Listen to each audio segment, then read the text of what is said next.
قبول نہیں کرتا، اور قرآن پاک میں اللہ نے باقاعدہ حکم دیا ہے کہ تم بھی اس طریقے سے وضو کرو، تو اس سے اندازہ ہو سکتا ہے کہ وضو کی کتنی اہمیت ہے اور وضو کرنا فرض ہے۔ صحیح بخاری شریف میں اور صحیح مسلم شریف میں، سنن ابی داود میں، سنن ابن ماجہ میں یہ حدیث ہے، سیدنا عثمان رضی اللہ تعالی عنہ کے غلام تھے حمران، وہ بیان کرتے ہیں کہ سیدنا عثمان رضی اللہ تعالی عنہ نے وضو کے لیے پانی منگوایا، حکم جاری کیا بھئی وضو کرنا ہے، میں نے پانی لاؤ، پانی لایا گیا تو سیدنا عثمان رضی اللہ تعالی عنہ نے وضو کیا، اور وضو کیا اس طریقے کے مطابق، فرماتے ہیں کہ دونوں ہاتھوں کو انہوں نے 3 بار دھویا، اور آگے سیدنا علی رضی اللہ تعالیٰ کا عمل بھی ایک حدیث میں موجود ہے، دیگر صحابہ کرام کے بھی، تو میں ان کا خلاصہ ابھی ساتھ ساتھ ہی عرض کرتا چلا جاتا ہوں کہ آپ نے اپنے دونوں ہاتھوں کو کلائیوں سمیت دھونا ہے، ٹھیک ہے نا، کلائیوں سمیت دونوں ہاتھوں کو دھونا ہے، انگلیوں کا خلال کر لینا ہے، اور اچھی طرح سے اپنے دونوں ہاتھوں کو آپ نے دھو لینا ہے۔ اس کے بعد سیدنا عثمان رضی اللہ تعالی عنہ نے پھر کلی کی، یعنی منہ میں پانی ڈالا۔ آگے جو ایک حدیث آ رہی ہے اس کے اندر دیگر صحابہ کرام کے اقوال بھی، اعمال بھی موجود ہیں، اور انہوں نے باقاعدہ اس کے لیے کہا کہ ہم نے اللہ کے نبی صلی اللہ علیہ وسلم کو ایسا ہی وضو کرتے دیکھا ہے۔ تو مختلف اوقات میں اس میں کوئی فرق نہیں ہے، کوئی اختلاف نہیں ہے، صرف سہولت اور آسانی کے لیے۔ تو سب سے پہلی چیز میں نے ذکر کی آپ کے سامنے، دونوں ہاتھوں کو آپ نے دھونا ہے کلائیوں سمیت، ٹھیک ہے نا، اور ابتدا کرنی ہے دائیں طرف سے۔ کسی وقت ایسا بھی ہو جاتا ہے، آج کل تو ہمارے پاس ٹوٹیاں وغیرہ ہیں، پانی ڈالنے کا انتظام ہوتا ہے، تو ہم دونوں ہاتھوں کو اکٹھا ہی دھو لیتے ہیں۔ آپ اس کے لیے کوشش کریں دائیں طرف سے آپ شروعات کریں، کیونکہ نبی اکرم صلی اللہ علیہ وسلم کے بارے میں مروی ہے کان یعجبہ التیمم،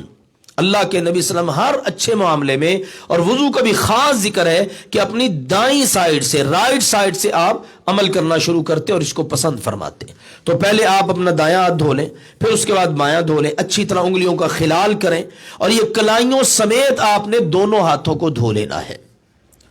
اسی طرح اگر آپ صبح بیدار ہوئے ہیں، سیدنا علی رضی اللہ عنہ والی حدیث میں تو یہ بات مروی ہے، آپ صبح بیدار ہوئے تو آپ نے ڈائریکٹ کسی برتن میں ہاتھ نہیں ڈالنا، آپ نے پہلے اپنے دونوں ہاتھوں کو 3 بار دھونا ہے، کیونکہ رسول اللہ صلی اللہ علیہ وسلم نے فرمایا سونے والے کو، بندے کو پتہ نہیں ہے این باتت یدو، کہ اس کے ہاتھ نے رات کہاں گزاری ہے۔ ممکن آج شرمگاہ کو لگاؤ اور آپ ڈائریکٹ ہی وہ آپ برتن میں ڈال دیں، اور نجاست، تو ہمیں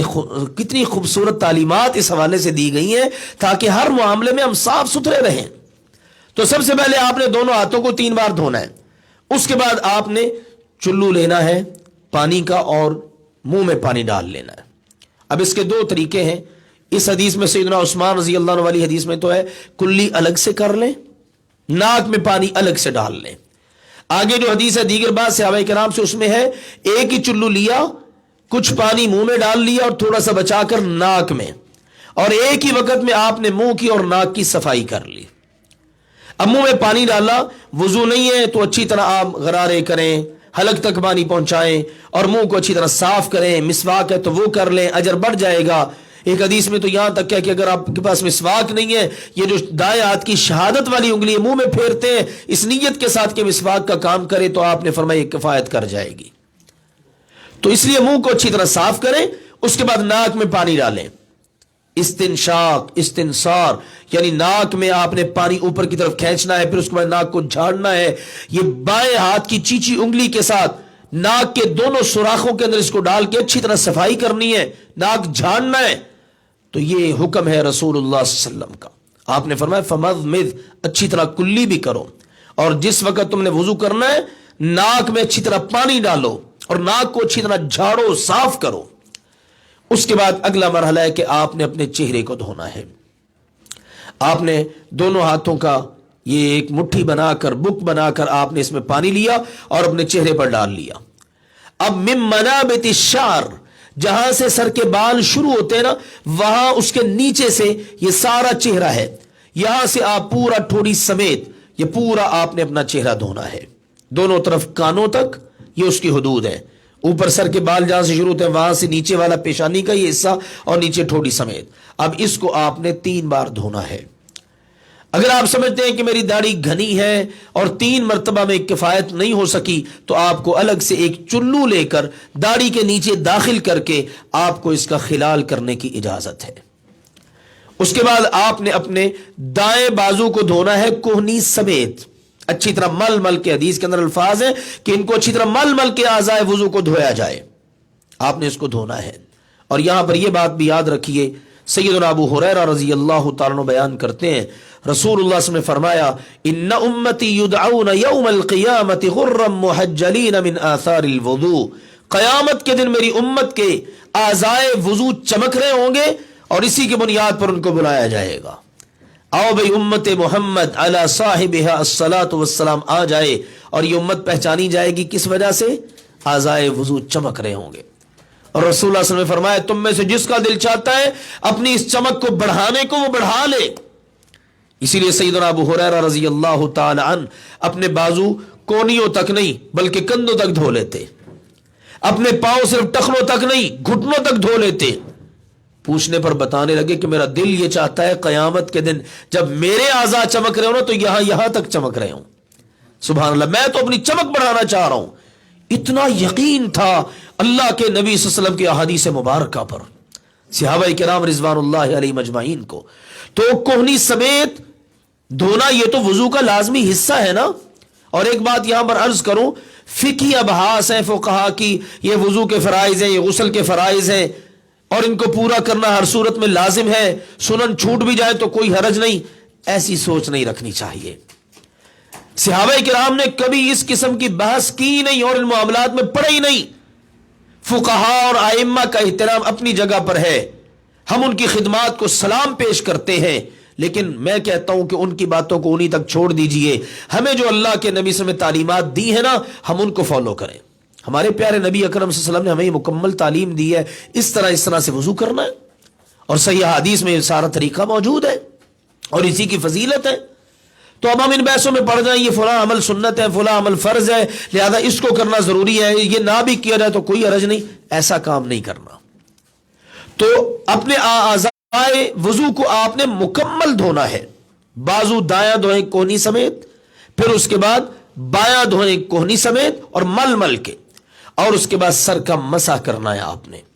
اور سر کے مسح کا طریقہ کیا ہے؟ آپ کے دونوں ہاتھ گیلے ہیں، اب دونوں ہاتھوں کو آپ نے وہ من منابت الشعر جو بھی میں نے ذکر کیا ہے جہاں سے آپ نے چہرہ دھونا شروع کیا تھا، اب اس کے اوپر آپ کا سر ہے، یہاں سے آپ نے شروع کرنا ہے اور پیچھے آپ نے گردن تک لے جانا ہے۔ الا قفا، حدیث میں الفاظ ہیں اللہ کے نبی صلی اللہ علیہ وسلم اپنی گردن یعنی گدی مبارک تک لے گئے، وہاں تک آپ لے گئے اور وہاں سے اب واپس پلٹنا ہے، وہاں نہیں چھوڑ دینا۔ اسی طرح ہاتھوں کو آپ نے اپنے سر کے اوپر پھیرتے ہوئے آپ نے وہاں پر لے آنا ہے جہاں سے آپ نے شروع کیا تھا، اب یہاں پہ لا کے آپ نے اپنے ہاتھوں کو چھوڑنا ہے۔ یہ ہے سر کا مسح۔ اب اگر آپ غور کریں تو گردن کا مسح بھی ساتھ ہی کور ہو گیا نا، یعنی آپ نے جب یہاں سے شروع کیا، یہاں سے ایسے لے کے گئے پیچھے، یہاں گردن تک گدی تک، یہاں سے پھر پیچھے واپس پلٹے اور یہاں لا کے آپ نے چھوڑ دیا، سر پلس گردن دونوں کا مسح ہو گیا۔ لہذا اب آپ کو گردن کا مسح الگ سے کرنے کی ضرورت نہیں ہے، ٹھیک ہے نا۔ آپ سر کا مسح تو اس جانب سے کر رہے ہیں اور گردن کا مسح آپ ہاتھوں کی الٹی جانب سے کر رہے ہیں، اس بات کی بھی سمجھ نہیں آتی، لہذا ضرورت ہی نہیں ہے۔ فقہا نے بھی ان باتوں کو اتنا ہائی لائٹ نہیں کیا۔ اصل میں معاملہ ہی ہمارے معاشرے میں بہت ساری چیزیں نا وہ سینہ بسینہ ہی پھیل جاتی ہیں، دلیل نہیں ہوتی ہمارے پاس۔ اب اس کے بعد آپ نے کانوں کا مسح کرنا ہے، چونکہ رسول اللہ صلی اللہ علیہ وسلم کا فرمان ہے کان بھی سر میں شامل ہیں۔ کانوں کا مسح کیسے کرنا ہے؟ یہ شہادت والی انگلیاں یہ گیلی ہے اگر تو ٹھیک ہے، نہیں تو گیلی کر لیجئے، کیونکہ جب آپ نے سر پہ ہاتھ پھیرا تو بعض اوقات یہ آپ کی انگلیاں یہ بھی استعمال ہو سکتی ہیں ساتھ ہی۔ اگر آپ ان کو بچا کے رکھیں اس طرح سے کہ دونوں یہ انگوٹھے بھی اور شہادت کی انگلیاں بھی الگ ہیں اور سر کو نہیں لگی، تو اب آپ کی دونوں انگلیاں گیلی ہیں، اور اگر گیلی نہیں ہے تو کر لیجئے۔ کرنے کے بعد آپ نے شہادت کی انگلیاں کانوں کے اندر داخل کرنی ہے اور تمام ان کے اتار چڑھاؤ نشیب و فراز سوراخ اس سے گزارتے ہوئے آپ نے باہر ان کو لے آنا ہے، اور یہ جو انگوٹھا ہے اس کے اوپر یہ کانوں کی پشت کے اوپر سے آپ نے مسح کر لینا ہے۔ یہ ہے کانوں کے مسح کا طریقہ، یہ ایک بار کرنا ہے، سر کا مسح اور کانوں کا مسا ایک بار کرنا ہے، اس میں 2 بار 3 بار کی اجازت نہیں ہے۔ باقی اعضائے وضو میں 1 بار کر لیں، 2 بار کر لیں، 3 بار تک آپ ان کو دھو لیں، اس کی اجازت ہے۔ اس کے بعد آپ نے اپنا دایاں پاؤں دھونا ہے ٹخنے سمیت، انگلیوں کا خلال، نیچے سے بھی تلوا دھونا ہے، اوپر سے بھی، اور ایڑیوں کا خاص خیال رکھنا ہے، کیونکہ ایڑیوں والا جو حصہ ہے نا، ٹخنے کے نیچے والا حصہ، وہ چونکہ اندر کو ہے نا، بعض اوقات وہ خشک رہ جاتا ہے۔ ایک بار رسول اللہ صلی اللہ علیہ وسلم تشریف لائے نماز کے لیے، تو آپ نے ایک نمازی کو دیکھا، اس کے جو تھی نا ٹخنے کے نیچے یہ جو ایڑی، یہ خشک تھی،